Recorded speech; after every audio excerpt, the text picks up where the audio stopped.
நண்பர்களுக்கு வணக்கம். இன்னைக்கு மே 23 ஆ 2026 காலை 8 மணி. ஓகே. இப்போ உலக செய்தி. இந்த உலக செய்தியில வழக்கம் போல ஆ சில ஒவ்வொரு செய்தியா கலெக்டிவா செய்தி கொஞ்சம் கிடைச்சிருக்கு. ரொம்ப முக்கியமா அமெரிக்காவோட நிலைமை தடுமாற்றம். ஏன்னா நேத்து நம்ம பேசியிருந்தோம்.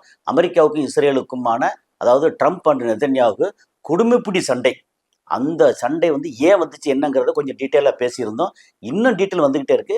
ஸோ அதை வந்து நம்ம ரொம்ப விலாவாரியாக பேச வேண்டியது இருக்குன்னு நேற்று பேசுனதுனால வேற வேற விஷயங்கள் வந்து ரொம்ப முக்கியமாக ஈரான்கிட்ட அமெரிக்கா சரண்டர் ஆகிறதா அப்படிங்கிற மாதிரி ஒரு செய்தி சில செய்திகள் சில விஷயங்கள் வந்துட்டே இருக்கா. அதை பார்க்கும்போது அட இப்படியா இதுதான் காரணமா அப்படின்னு நமக்கு வந்து ஆச்சரியமா இருக்கு. பல இடங்களில் தேடுறோம், ஆச்சரியமா இருக்கு. ஸோ அதை பற்றி நம்ம பேச போகிறோம்.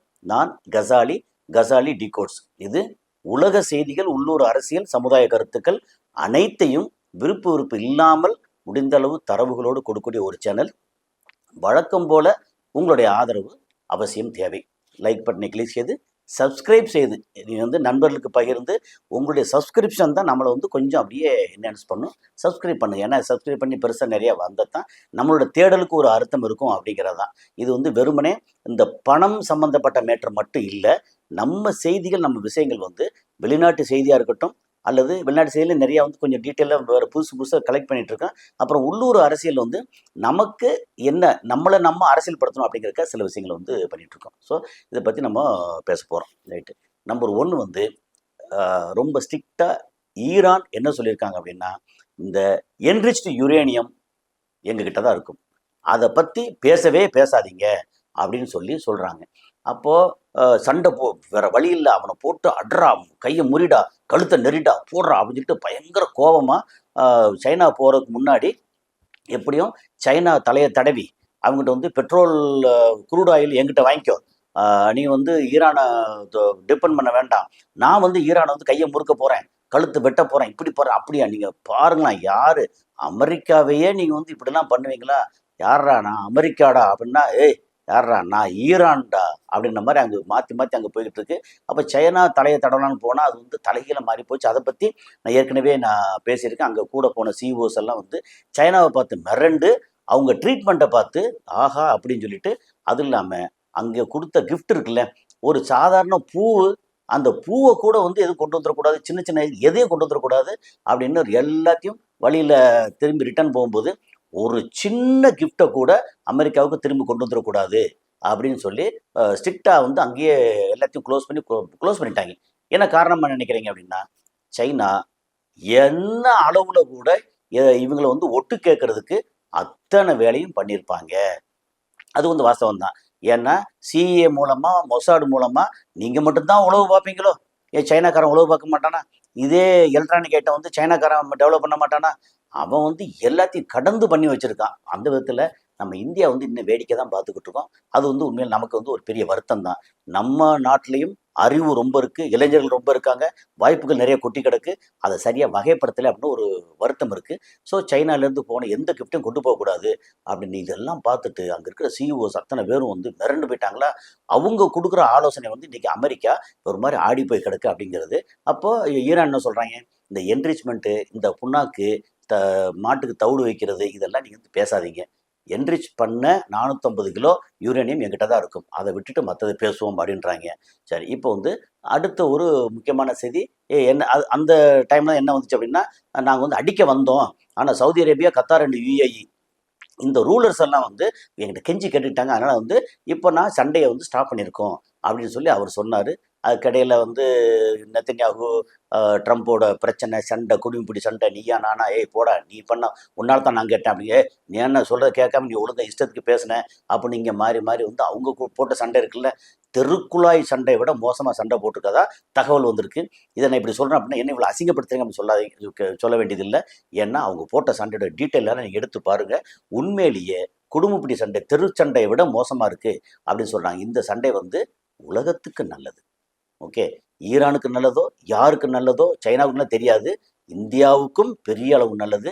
நம்ம வந்து உண்மையில் நான் கவலைப்பட்டு கிடந்தேன். 2027, 28 நமக்கு வந்து உணவு பஞ்சம் வந்துருமோன்னு கவலைப்பட்டு கிடந்தேன். இப்போ வந்து இஸ்ரேலை வந்து கொஞ்சம் பணியை வச்சுட்டாங்கன்னா, இஸ்ரேலுக்கு வந்து அமெரிக்கா சப்போர்ட் இல்லைன்னா இப்போ சோழி முடிச்சிருவாங்க இஸ்ரேலை. அதாவது அவங்க இருக்க நாடு இருக்கும், ஆட்கள் இருப்பாங்க, பொத்திக்கிட்டு இருப்பாங்க. அப்படிங்கும்போது உலகம் வந்து கொஞ்சம் அமைதியாகும். நமக்கு வந்து ஃபெர்டிலைசர் கிடைக்கும், குரூட் ஆயில் கிடைக்கும், எல்லாமே கிடைக்கும். உலகம் அவன் அவனுக்கு என்ன கிடைக்குதோ அதை பூரா வச்சு அவன் வாழ்ந்துக்கிடுவாங்க. ஆப்பிரிக்கா கண்டத்தில் போய் பூரா சுரண்டி எடுத்து பண்ணுறதெல்லாம் இனி நடக்காது அப்படிங்கிறதான். ஓகே, இதில் ரொம்ப முக்கியமான விஷயம் இந்த சமாதானம். இவங்க கெஞ்சி கேட்டாங்க, நான் வந்து இப்போ சண்டை போடலை அப்படின்னு சொல்லி டெம்பரரியாக நாங்கள் வந்து நிறுத்தி வச்சுக்கோன்னு சொன்னது காரணம் என்ன அப்படின்னு சொல்லியாச்சுன்னா, அங்கேருந்து ஒரு பிரேக்கிங் ஒரு இது வந்திருக்கு. எப்படி அப்படின்னா, அந்த தாடு ஏர் டிஃபென்ஸ் சிஸ்டம் இருக்கு இல்லையா, ஒவ்வொரு தாடும் வந்து பயங்கரமான விலை. ஓகே, அது விலை வந்து பில்லியனில் சொல்கிறாங்க. அது என்ன சொல்கிறாங்கன்னா, இந்த fired 200+ that interceptors defending Israel against Iran, that is of its entire stockpile. அப்போ வந்து 200க்கு மேலே அங்கே வந்து கிளம்பி போன அந்த மிசைல் இருக்கு இல்லையா, அது வந்து அவங்க மொத்த ஸ்டாக் பைல் வச்சுருப்பாங்கல்ல, அதில் 50%க்கு மேலே வந்து காலி ஆயிடுச்சு. இதுக்கப்புறம் வந்து 2027 வரைக்கும் வந்து நீங்கள் வந்து அதை இனிமேல் யூஸ் பண்ண முடியாது. என்ன சொல்கிறாங்க, Pentagon now has 200 left, production is frozen until 2027. One more war round and America's premier missile shield is essentially gone. அப்போ if Iran strikes again tomorrow, is the US already actually ready to defend Israel one more time? அப்போ என்னென்னா 200க்கு மேலே வந்து already அங்கே தாடில் இருந்த அந்த missile வந்து கிளம்பி போயிடுச்சு. இன்னொரு 200 இருக்குது. இப்போ திரும்ப ஒரு சண்டை அப்படின்னு சொல்லியாச்சுன்னா இந்த 200ஐயும் காலி பண்ணிடுவீங்க. 2027 வரைக்கும் ப்ரொடக்ஷன் வந்து ஸ்டாப் பண்ணி வச்சுருக்காங்க. ஏன்னா வேறு வழி இல்லை, ஏன்னா இதுக்கு ரா மெட்டீரியல் வேணும், எல்லா வேலையும் நடக்கணும். அப்போது இன்னொரு சண்டையில் எல்லாத்தையும் முடிச்சிட்டிங்கன்னா அதெல்லாம் முடிக்க வச்சுட்டு அதுக்கப்புறம் ஈரான் வந்து திருப்பி அடித்தா என்ன பண்ணுவீங்க அப்படிங்கிறது இது முக்கியமான ஒரு கேள்வியாக இருக்குது. தாடு சிஸ்டத்தோட மிசைல் 200+ ஆல்ரெடி மோர் தென் 50% காலி ஆயிடுச்சு அப்படிங்கிறது. ஓகே, அதுக்கப்புறம் வந்து என்ன ஒரு விஷயம்னா, இப்போ செனட்டர் யூஎஸ்ல வந்து செனட்டர் இருக்காரு இல்லையா, அவர் செனட்டரும் ட்ரம்ப்பும் வந்து பேசிக்கிறது வந்து என்ன சொல்கிறாங்க எப்படின்னா, நமக்கு மெயின் பிரைமரி கண்டிஷன் என்ன, அங்கே வந்து ஸ்டேட் ஆஃப் ஹார்மோஸ், ஈரான்லேருந்து ஈரான் அண்டு இந்த மொத்த இந்த ரீஜன்லேருந்து கல்ஃப் ஆஃப் எனது பெர்ஷியன் கல்ஃப், அதிலிருந்து வெளிவரக்கூடிய அந்த ஸ்ட்ரெயிட் இருக்கு இல்லையா, ஸ்ட்ரெயிட் ஆஃப் ஹார்மோஸ் வந்து திறக்க வைக்கணும். அதை வந்து மொத்தத்துக்கு பெர்மனண்ட்டாக திறந்திருக்கணும்.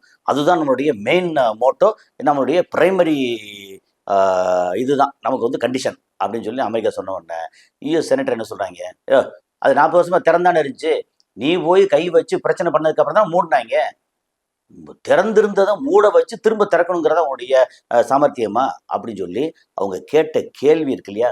அதனால் இவருக்கு வந்து ட்ரம்ப்புக்கு ஒன்றுமே சொல்ல முடியலை அப்படிங்கிறது ஒரு தலைக்குனிவான. ட்ரம்ப் என்ன பேச்சுவார்த்தை பேச முடியலையே, திறந்தான் இருந்துச்சு, நீ தானே மூட வச்ச மட்டும்லாம் இப்போ வந்து அண்டர்சி கேபிள் இருக்கு இல்லையா, அதுக்கும் வந்து வரி வசூல் பண்ணுவேன் அப்படின்னா அப்போது என்ன செய்வீங்க? இல்லைன்னா நான் கேபிளை கட் பண்ணுவேன், நீ வந்து அடிச்சுப்பாரு, அப்போ என்ன செய்வீங்க? சும்மா இருக்கிறத வந்து ஏதோ பிடிச்சி வேட்டிக்குள்ள விட்டான்னு சொல்லுவாங்க.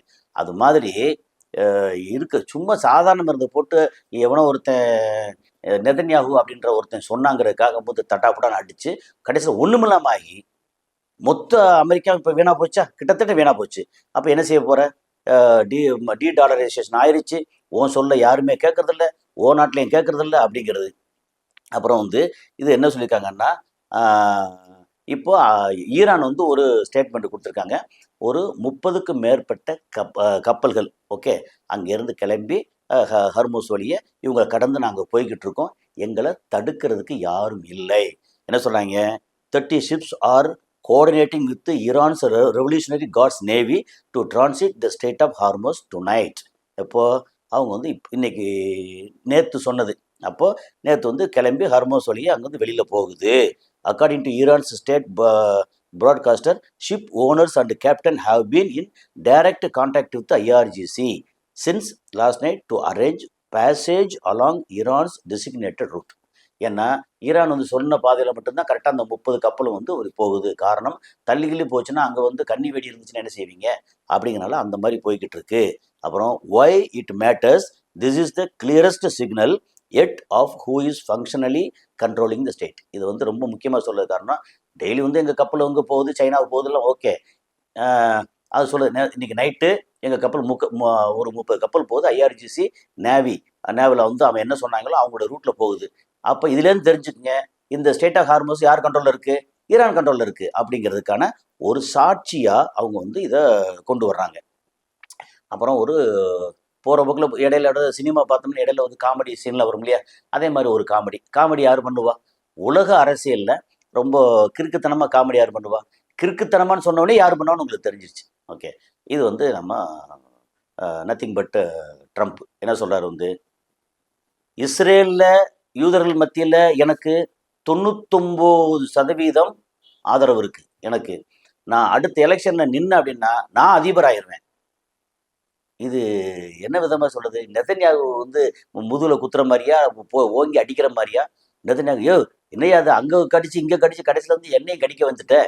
நம்ம எவ்வளோ இதாக நான் வந்து பின்னாடி இருந்து அவனுக்கு இயக்கிக்கிட்டு இருந்தேன், இப்படி இப்போ சொன்ன என்ன அர்த்தம்? அப்புறம் மதுரா வந்து வெனிசுலாலேருந்து மதுராவை கடத்தி கொண்டு போய் நியூயார்க்கு ஜெயிலில் வச்சுட்டு அங்கே வந்து நான் தான் அதுக்கு அதிபர் அப்படின்னு சொல்லி சொன்னேன். அதுக்கப்புறம் ஈரானில் வந்து என்னை அதிபராக இருக்க சொன்னாங்க. அதாவது அதிபர்னா சுப்ரீம் லீடராக இருக்க சொன்னாங்க. நான் தான் சரி யோசிச்சுருந்தேன், போனால் போகுது, அந்த நாட்டில் நம்ம இருக்கிறதா சொல்லிட்டு இருந்தேன் அப்படின்னு சொன்னது. கடைசியில் வந்து என்ன ஆகி போச்சு?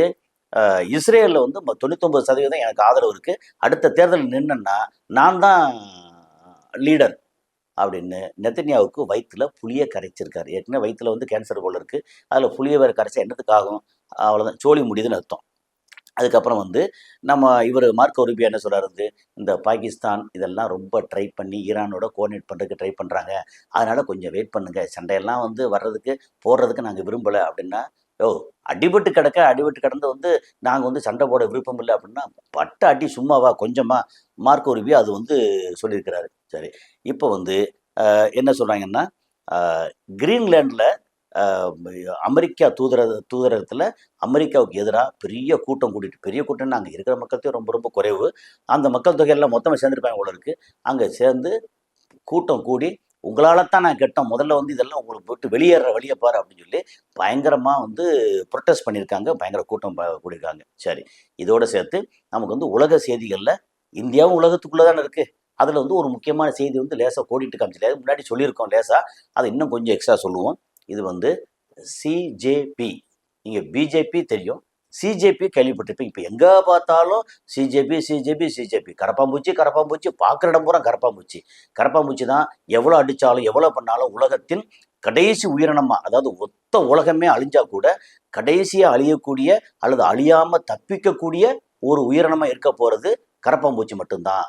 ஸோ அந்த கரப்பாம்பூச்சி பேரில், ஏன் கரப்பாம்பூச்சி பேரில், நம்ம சூரியகாந்தன் ஒருத்தர் இருக்கார்ல, உச்ச நீதிமன்றத்தோட நீதிபதி, அவர் வந்து வேலை இல்லாத இளைஞர்களை பற்றி பார்த்துட்டு எல்லாம் வந்து கரப்பாம்பூச்சி மாதிரி இந்த கூட்டம், கரப்பாம்பூச்சி கூட்டம்.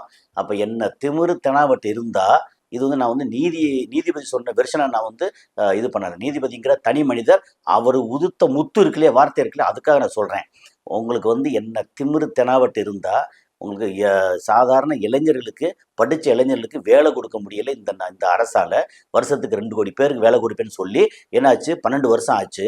இது வரைக்கும் 24 25 கோடி பேருக்கு வேலை கொடுத்துருக்கணும். 25 கோடி பேருக்கு வேலை கொடுத்துருந்தா 25 கோடி × 4 அப்படின்னு வச்சிட்டிங்கன்னா என்னாச்சு, 120 கோடி பேருக்கு வந்து குடும்பம் வந்து இன்னும் நல்லா இருந்திருக்கும். ஒன்றுமே சில வாயில் பூரா வடை சுட்டு எல்லாத்தையும் ஏமாற்றிக்கிட்டு இருக்க நம்ம பாரத பிரதமர், அந்த கூட்டம், இதோடு சேர்த்து நீங்களும் வந்து இந்த இளைஞர்களை அவ்வளோ கேவலமாக தரக்குறவா பேசுவீங்க. அதையும் வந்து ஒரு காக்ரோச் கூட்டம், கரப்பாம்பூச்சி கூட்டம்னு சொல்லுவீங்க.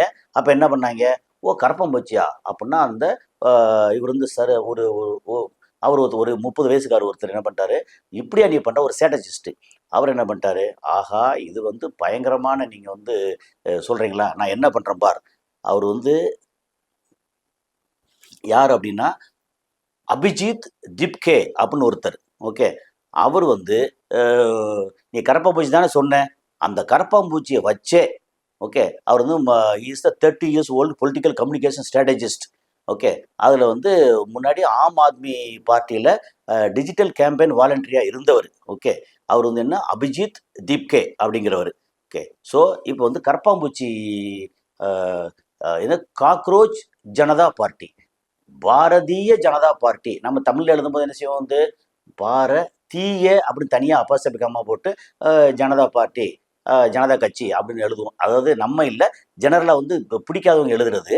ஆனால் இவங்க என்ன பண்ணிட்டாங்க, என்ன இதெல்லாம் சொல்றது, காக்ரோச் ஜனதா பார்ட்டி, நீ வந்து இந்த இளைஞர்கள் கண்டிப்பாக சொன்னீங்கல்ல, நான் வந்து உங்கள் பார்ட்டி இது எல்லாத்தையும் போட்டு கடிச்சு பிச்சு துண்டாக்கி நாங்கள் இந்த நாட்டை எப்படி கொண்டு வர்றோம் பார் அப்படின்ட்டு. இப்போ பார்த்தா வாலண்டரி மட்டும் இல்லாமல் ஃபவுண்டர் மெம்பர் வேணும், இதை சேர்த்து கடைசியில் எலெக்ஷன் கமிஷன் ஆஃப் இந்தியாவில் பதிவு பண்ணுற அளவுக்கு வந்திருக்காங்க. இந்த அரசு, அதாவது இந்த ஒன்றிய அரசு பார்த்துக்கிட்டு வேடிக்கை பார்த்துக்கிட்டு இருக்கு.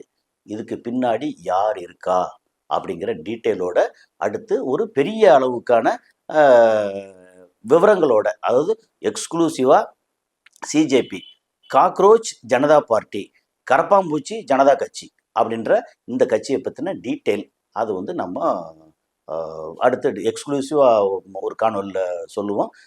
அடுத்த காணொலியில் வந்து என்ன நடக்குது அப்டேட்டை பேசுவோம். நன்றி.